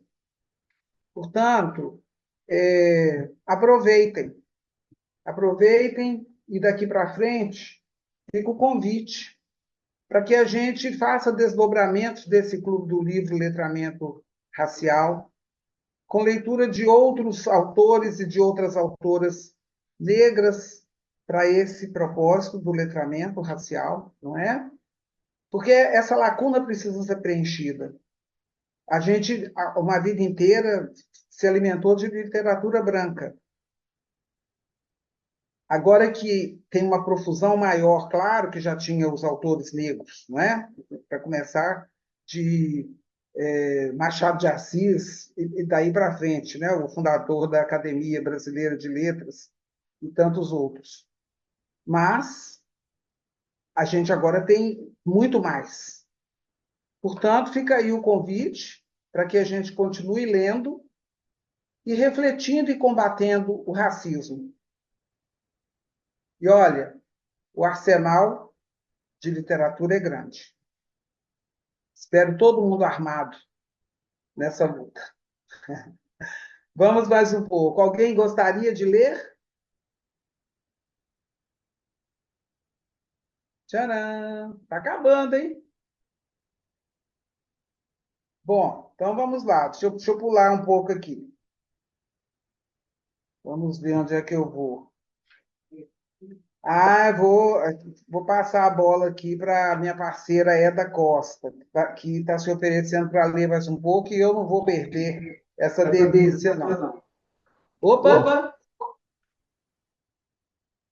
Escolhe aí, Eda. Eu não falei que você quer. Tá bom, deixa eu pegar aqui. Aí você tem que seguir o celular. Sim.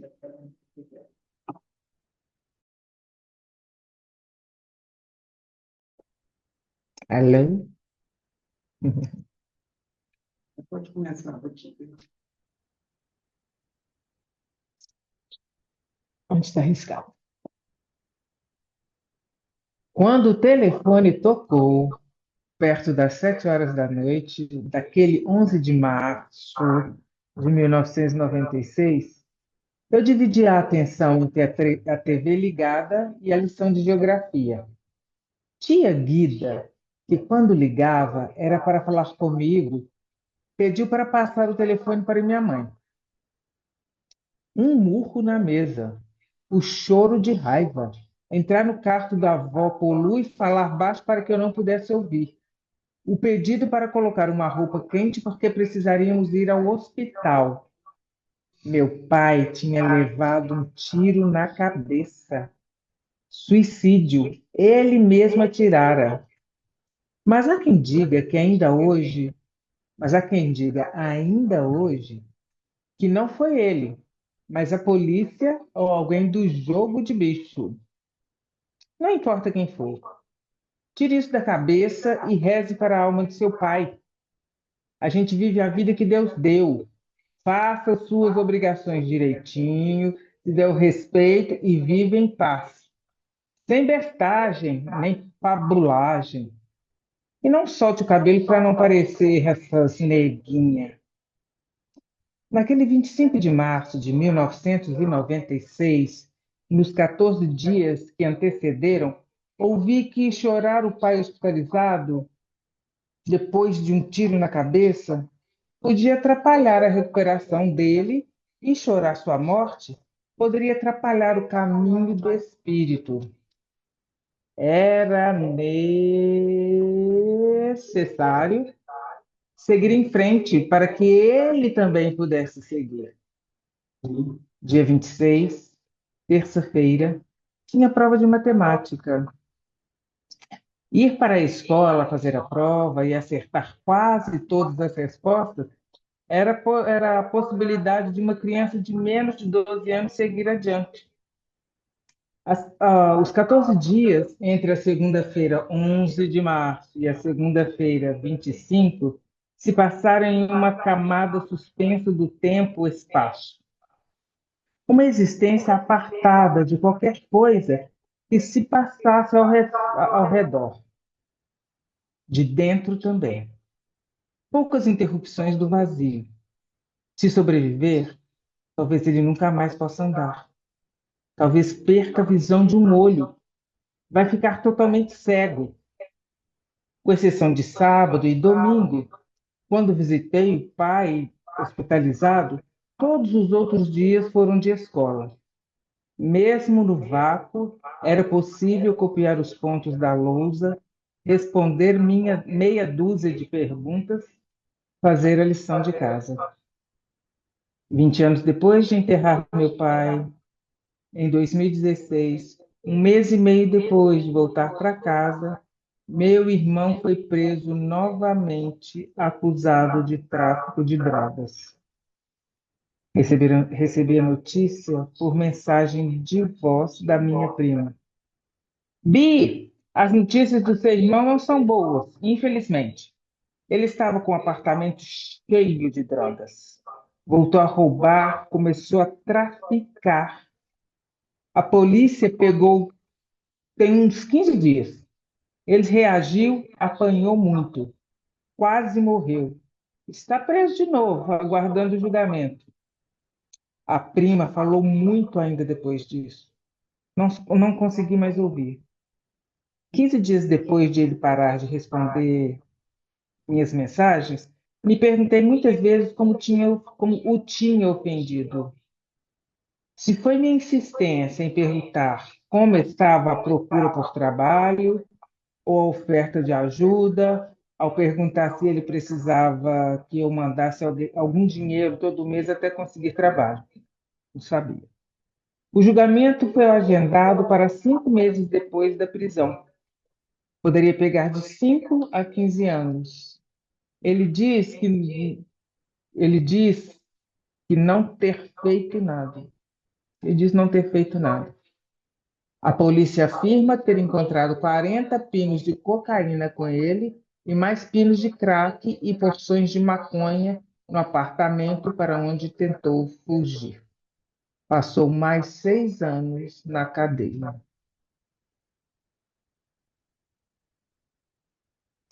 Em 2012, quando estava na 39ª semana de gestação da minha terceira filha, tive um pico de pressão alta e o exame detectou que estava escapando proteína na minha urina. Pré-eclâmpsia, que se virasse eclâmpsia, significava grande risco de morte para bebê e para mim. Em um relatório do Ministério da Saúde de 2005, ainda referência em 2012, li que as causas de morte materna estão relacionadas à predisposição biológica das negras para doenças como hipertensão arterial, fatores relacionados à dificuldade de acesso e à baixa qualidade de atendimento recebido e à falta de ações e capacitação de profissionais de saúde voltadas para os riscos específicos aos quais as mulheres negras estão expostas. Predisposição biológica das negras. Em nossos passos, em Nossos Passos Vem de Longe, organizado por Jurema Werneck, Maísa Mendonça e Evelyn Bly, encontrei o artigo de Evelyn que explica: há muita perda e demasiado sofrimento na comunidade negra. Devido às altas taxas de mortalidade infantil e homicídio, bem como de baixo índice de expectativa de vida, muitas mulheres negras têm sofrido duras perdas já na juventude. Especialistas na área de saúde física e mental indicam que perdas mal resolvidas podem contribuir para hipertensão, estresse, depressão, ansiedade e uso excessivo de álcool e drogas. O Vopolu, além de alcoólatra, também era hipertensa. Predisposição de mulheres negras. Acho que não precisa falar mais nada, né, gente? Pelo amor de Deus. É ficção, mas é verdade. É realidade. Pois é. Então, gente, com essa leitura comentada do livro Apolinária, de Bianca Santana, encerramos essa primeira edição do Clube do Livro Letramento Racial. do Festival Sempre um Papo. Patrocínio CEMIG, Secretaria Estadual de Cultura de Minas Gerais. Mais uma vez, eu agradeço ao Afonso Borges pelo convite, agradeço a Eda Costa aqui pela parceria, pela leitura, pela escuta, agradeço a Bianca Santana pela escrita do livro e pela participação nessa nossa sessão de hoje. Agradeço a todas e todos que estiveram presentes, às pessoas que se desculparam por sair um pouquinho antes, mas que permaneceram aqui. E reforço esse convite para que vocês leiam. Gente, ler é uma viagem tão boa e é viciante. Quanto mais a gente lê, mais a gente quer ler. Então, durmam com essa. Boa noite para vocês e até a próxima. Boa noite, Madu. Boa noite, todo mundo. Boa noite, Ada Costa. Boa noite, pessoal.